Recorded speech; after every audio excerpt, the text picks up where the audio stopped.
Ada nggak yang jadinya destruktif? Ketika kita misalkan gini nih, kita tidak menjadi diri sendiri karena kita berusaha untuk memenuhi suatu peran. Anggaplah peran yang paling sering muncul adalah kita sebagai anak ingin menjadi anak yang baik. Oke. Kan banyak tuh, misalkan gue nerima klien situasinya di mana dia sudah beranjak dewasa, tapi banyak pilihan hidupnya tuh masih dipaksakan oleh orang tuanya. Oh, jurusan kuliah lah, dari kerja. Jurusan kuliah, kerja, pasangan, pemilihan pasangan, betul. Itu kan kita sebagai anak, kita pengen dong memenuhi peran sebagai anak yang baik. Dan kadang itu terjadi sampai-sampai kita mengorbankan apa yang kita inginkan, pilihan kita, demi mengikuti pilihan orang tua. Awalnya mungkin kita bilang, oh ya udah, gua kan berusaha untuk jadi anak baik dan seterusnya. Tapi namanya kita manusia, sebenarnya kita ada dong drive untuk pengen autentik. Kita pengen menjadi diri kita sendiri dan seterusnya.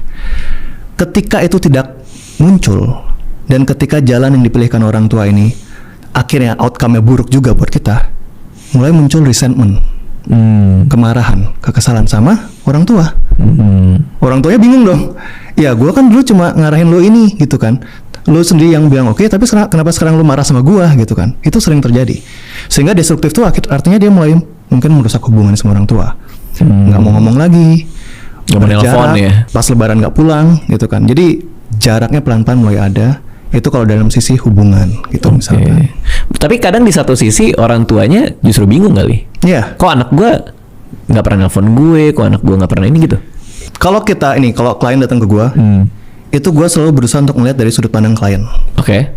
Jadi ya namanya klien pasti dia melihat quote unquote musuhnya di sini orang tuanya dong.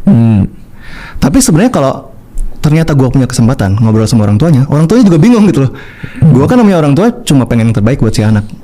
Dan setahu gue itu pilihan yang terbaik. Tapi si anak tidak merasa demikian. Si anak merasa dia tuh dipaksa untuk itu. Dan dia memilihnya, hasilnya buruk dan dia kecewa sama orang tuanya. Si orang tuanya bingung, gue salah apa gitu. Nah, sering terjadi miskomunikasi kayak gitu. Tapi yang dilakukan anaknya justru meng-avoid orang tuanya karena menurut dia ini sumber masalahnya dari orang tua. Benar gitu. Jadi artinya dua-duanya nggak ada yang ngomong gitu kan? Iya, artinya mereka, nah ini juga nyambung sebenarnya. Mereka berdua tidak menjadi autentik dengan apa yang mereka pikirkan masing-masing. Padahal sebenarnya si anak bisa dengan jujur mengungkapkan, gue nggak mau memilih itu.